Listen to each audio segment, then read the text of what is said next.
Hello guys, bibili kami ngayon ng Andox, ulam namin sa Hugo Perez.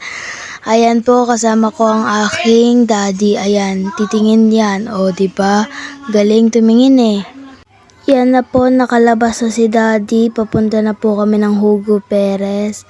Ayan, nagkukwento pa yan habang nagmumotor. Yan po, yan.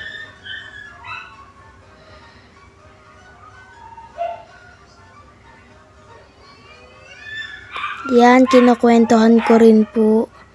Yan, nagbibideo lang ako dito sa likuran, panaylingon po sa likod. Ayan. Sige, ayan. So, ayan na po,